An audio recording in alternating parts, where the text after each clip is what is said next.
Faire son ALIA, c'est bien plus qu'un projet de vie, n'est-ce pas? C'est une immense aventure financière et patrimoniale. Et vous savez, au cœur de tout ça, il y a ce fameux dispositif, l'exonération fiscale de 10 ans. C'est un outil super puissant, mais souvent mal compris. Alors aujourd'hui, on va décortiquer ça ensemble. On va être clair, pour que l'intégration en Israël soit une réussite, il faut absolument maîtriser les règles du jeu financier, vraiment.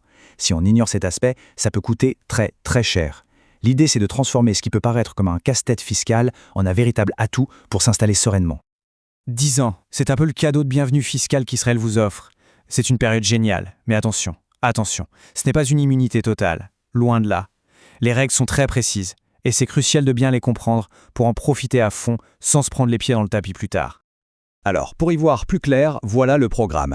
On va commencer par le principe de base, le seul qu'il faut vraiment avoir en tête. Ensuite, on verra ce qui est exonéré et ce qui ne l'est pas. On va aussi plonger dans la fameuse zone grise, vous savez, le télétravail. Et on terminera sur comment bien préparer l'avenir. Allez, on y va. Bon, par où commencer? Eh bien, par l'unique concept qui explique absolument tout le reste.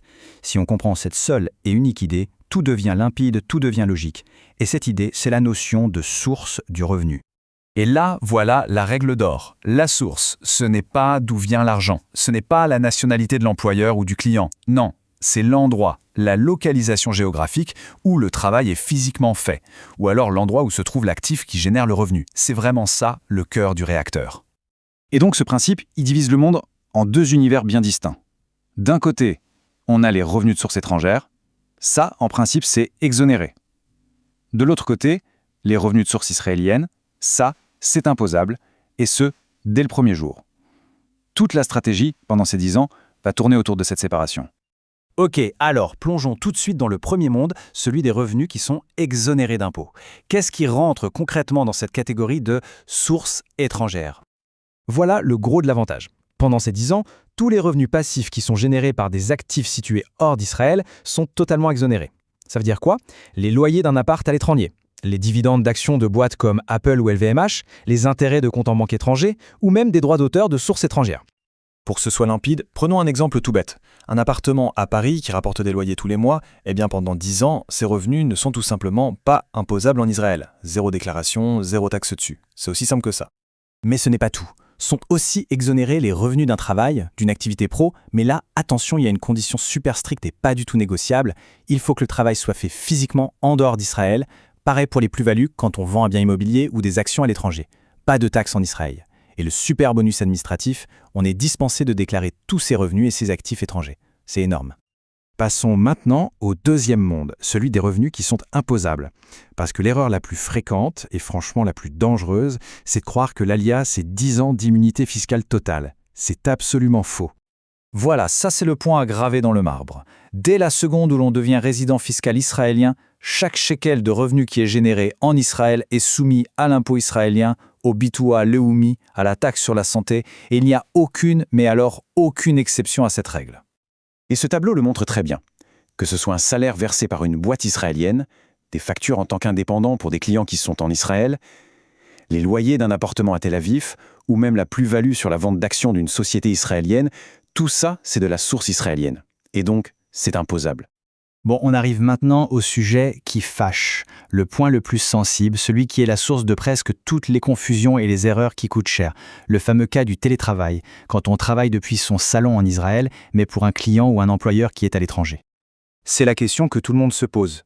Scénario classique. On habite à Netanya, on travaille sur son ordinateur pour une boîte américaine qui paye sur un compte en France. Alors la source, elle est étrangère, est-ce que c'est exonéré?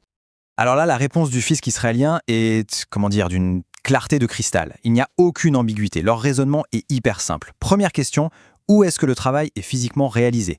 La localisation du client, il s'en fiche. Donc si le travail est fait depuis Israël, la conclusion est simple. Le revenu est de source israélienne. Point final. Et il est donc 100% imposable. C'est vraiment un point crucial à bien intégrer. Comprendre les règles, c'est une chose. Mais s'en servir pour bâtir une vraie stratégie sur le long terme, c'est encore mieux. Parce que cette exonération de 10 ans, ce n'est pas juste un avantage ponctuel, c'est un outil de planification patrimoniale ultra puissant. Visualisons un peu la chronologie. À l'arrivée, année 0, il y a cette option de l'année d'adaptation, la Shnat Istaglut, qui permet de tester la vie ici sans lancer le chrono fiscal. Ensuite, pendant les années 1 à 9, on profite de l'exonération, mais on commence déjà à penser à l'après. L'année 10, c'est l'année charnière, le moment de tout finaliser. Parce que dès l'année 11, attention, les règles du jeu changent et les revenus étrangers deviennent imposables. Il faut être prêt. Donc, les points clés à retenir pour sa stratégie, c'est quoi? Premièrement, anticiper. Il ne faut surtout pas attendre la 11e année pour se réveiller, 10 ans ça passe très très vite. Deuxièmement, documenter. Même si on ne déclare pas, il faut pouvoir prouver d'où viennent les fonds, parce que la charge de la preuve, elle repose sur nous. Et enfin, pour les patrimoines plus importants, il faut structurer, peut-être avec des solutions comme un trust, mais ça, bien sûr, en se faisant accompagner par des experts. En conclusion, s'il y a une seule chose à retenir, c'est celle-ci. L'exonération de 10 ans est un avantage financier dingue, un outil vraiment très puissant, mais, et c'est un grand mais, ce n'est en aucun cas une immunité fiscale totale. Sa générosité est à la hauteur de sa complexité. Ce qui nous amène à la question finale, la question que chacun devrait se poser. Est-ce que la stratégie patrimoniale actuelle est bien prête pour cette nouvelle vie? Anticiper et planifier, ce sont vraiment les deux mots-clés pour transformer ce cadeau fiscal en une véritable réussite financière en Israël.